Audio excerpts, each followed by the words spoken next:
Mas antes, vamos direto ao nosso principal correspondente internacional, Trey Yanks. Ele está ao vivo para nós em Tel Aviv neste momento. Então, Trey, o que mais o Ayatollah disse? Sim. Sandra, boa tarde. O cessar-fogo entre Israel e Irã está mantido por enquanto a região aguarda para ver o que acontecerá a seguir. Agora, o líder supremo do Irã fez seus primeiros comentários desde o fim da guerra, minimizando os danos às instalações nucleares iranianas e declarando vitória.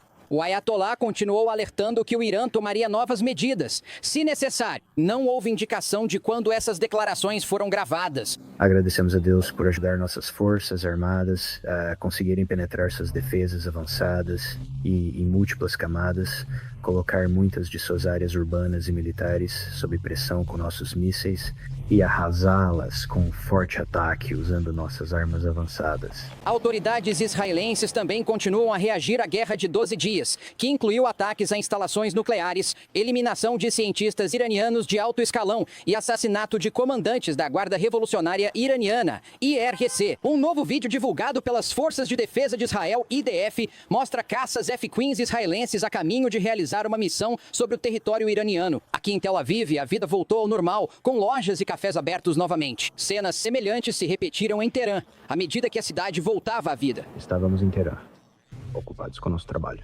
Afinal, havia uma sensação de ansiedade, algo que afetou a maioria das pessoas, mas não tanto a nós. Íamos trabalhar e voltávamos. Para nós, tudo estava bastante normal. A guerra entre Israel e Irã levantou novas questões sobre quando terminará o conflito entre Israel e o Hamas. Quase 630 dias depois, ainda estão sendo feitos esforços para alcançar um acordo de cessar-fogo e trazer os 50 reféns restantes para casa. Senhor presidente, assim como o senhor tomou a importante decisão de acabar com a guerra no Irã, peço encarecidamente que tome a decisão de trazer meu filho de volta à vida dos túneis e da terrível guerra de Gaza agora mesmo. Há muitas questões em andamento aqui, mas relatos indicam que pode haver um acordo para acabar com a guerra entre Israel e o Hamas nas próximas 2 semanas. Sandra? Tudo bem. Trey Yanks em Tel Aviv para nós. Trey, muito obrigado. As ruas de Teherã estão voltando à vida enquanto uma frágil trégua entre Israel, Irã e os EUA se mantém pelo 3º dia consecutivo.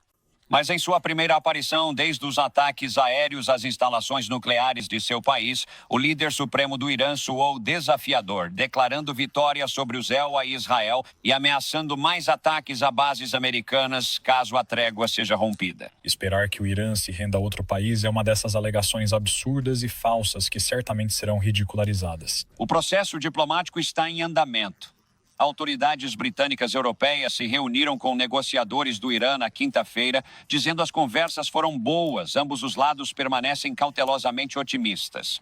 Existe uma janela de até 2 semanas em que podemos ver uma solução diplomática.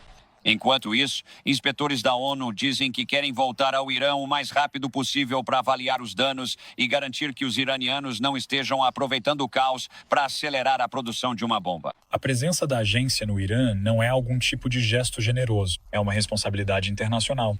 E no Capitólio, os senadores receberam seu primeiro informe sobre os ataques aéreos. Mas a maioria dos democratas diz que ainda não está recebendo informações suficientes da Casa Branca. A falta de detalhes sobre a eficácia desse ataque não só prejudica os militares que o realizaram, mas também o povo americano. O presidente Trump diz que diplomatas do EUA e do Irã conversarão na próxima semana, mas não está claro onde ou quando. Em Tel Aviv, Mike Tobin, Fox News. Mike, muito obrigado. Vamos trazer para a conversa agora nosso amigo do Atlantic Council, Jonathan Penikoff. Ele se junta a mim. Jonathan, muito obrigado por estar conosco aqui. Você estava ouvindo o relatório do Mike Tobin. Ele fala: ouvimos o Ayatollah hoje mais cedo. Quero começar a declaração dele com uma matéria bastante importante do New York Times de ontem à noite. A teoria principal dessa matéria era a seguinte: o silêncio público dele havia levado a uma onda de especulações e dúvidas. Eles escrevem: quão envolvido Khamenei tem estado nas decisões mais recentes, dadas as muitas dificuldades ou atrasos potenciais para alcançá-lo. Outra pergunta: ele ainda supervisiona o país diariamente? Está ferido, doente ou até mesmo vivo? A maioria dessas perguntas foi: esclarecida hoje com essa declaração do líder supremo? Boa noite e obrigado por me receber novamente, Andrew. É ótimo te ver. Olha, eu acho que a resposta é parcialmente sim, porque claramente, veja, ele fez uma declaração. Ele fez uma declaração bastante desafiadora, o que não deveria surpreender ninguém. Mas ao mesmo tempo há rumores de que o líder supremo está doente há algum tempo. Se isso é verdade ou não, eu não sei. Mas esse tem sido o rumor. Sabemos que ele estabeleceu, pensando que realmente poderia ser morto nos últimos dias ou nas últimas 2 semanas por ataques israelenses, pelo menos 3 possíveis sucessores que ele nomeou como possíveis substitutos. E sabemos que a realidade é que este é um homem de 86 anos, que tem estado em um bunker nos últimos dias.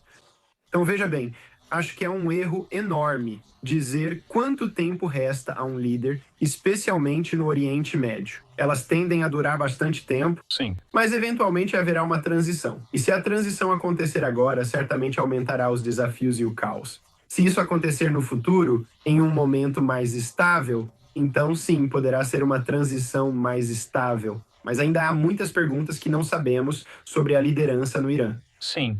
Quer dizer, Jonathan e eu temos que observar que acabamos de ver esse pedaço de vídeo aqui da própria declaração e poucas pessoas sabem onde isso foi tirado ou filmado. Quer dizer, esse é o tipo de pergunta que ouvimos dele. Não sabemos onde isso aconteceu ou quando isso aconteceu, para ser honesto. Ele também está bastante ativo hoje nas redes sociais, dizendo o seguinte: o fato de a República Islâmica ter acesso a centro-chave do ZEU na região e poder agir sempre que considerar necessário é algo significativo. Uma ação como essa pode ser repetida no futuro também. Ele diz: se houver qualquer agressão, o inimigo definitivamente pagará um preço alto. Não é necessariamente algo que você imaginaria alguém dizendo que acabou de passar por uma guerra de 12 dias com Israel, acabou de sofrer esses ataques dos Estados Unidos que destruíram suas instalações nucleares.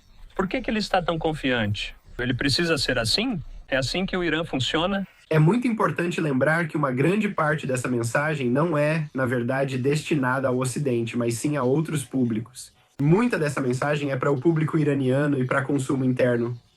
Nos dias que antecederam a guerra, houve um programa da mídia estatal iraniana que literalmente disse: 200 israelenses foram mortos durante a noite. Houve cerca de 300 feridos e mais algumas centenas de desaparecidos. Nada disso era verdade. Quero dizer, literalmente. Sabemos que, na verdade, houve um dos ataques com mísseis pouco antes do fim em que ninguém morreu. E, mesmo assim, é isso que eu acho que o regime iraniano quer que as pessoas acreditem. É assim, em parte, que eles mantêm sua força, demonstrando grande desafio, enfrentando o Ocidente, mostrando que a revolução está fundamentalmente viva. Isso é uma parte realmente crucial da narrativa. E eu acho que isso se encaixa da mesma forma.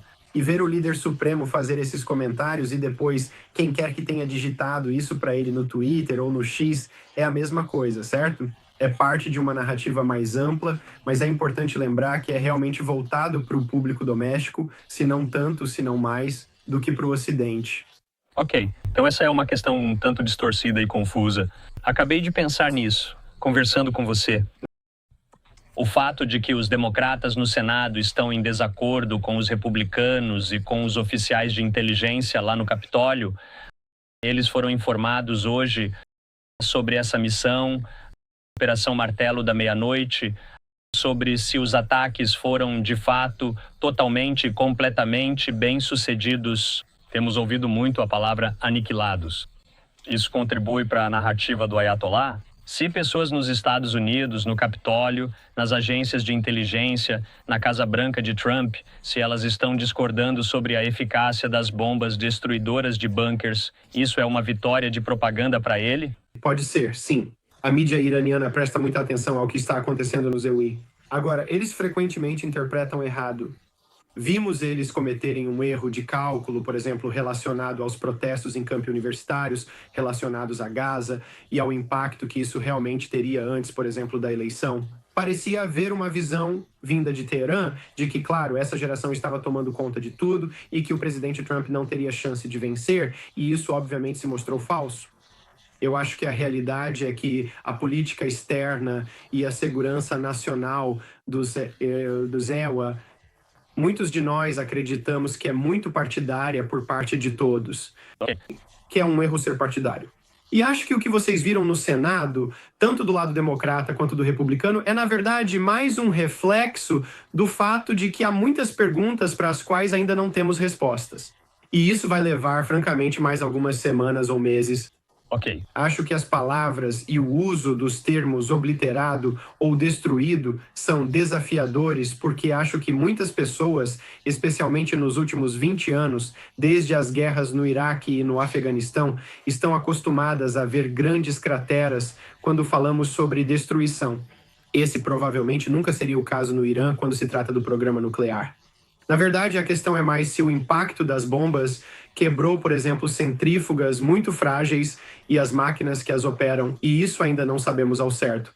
Ok, mas você sabe, os republicanos no Senado parecem satisfeitos com as informações sobre o sucesso dos ataques.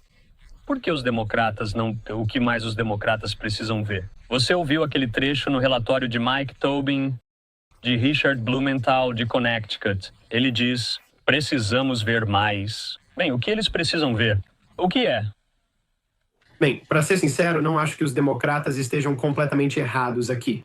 Eu acho que os republicanos, você sabe, acho que os republicanos inevitavelmente estão apoiando o presidente e defendendo o presidente. Isso não deveria ser uma surpresa.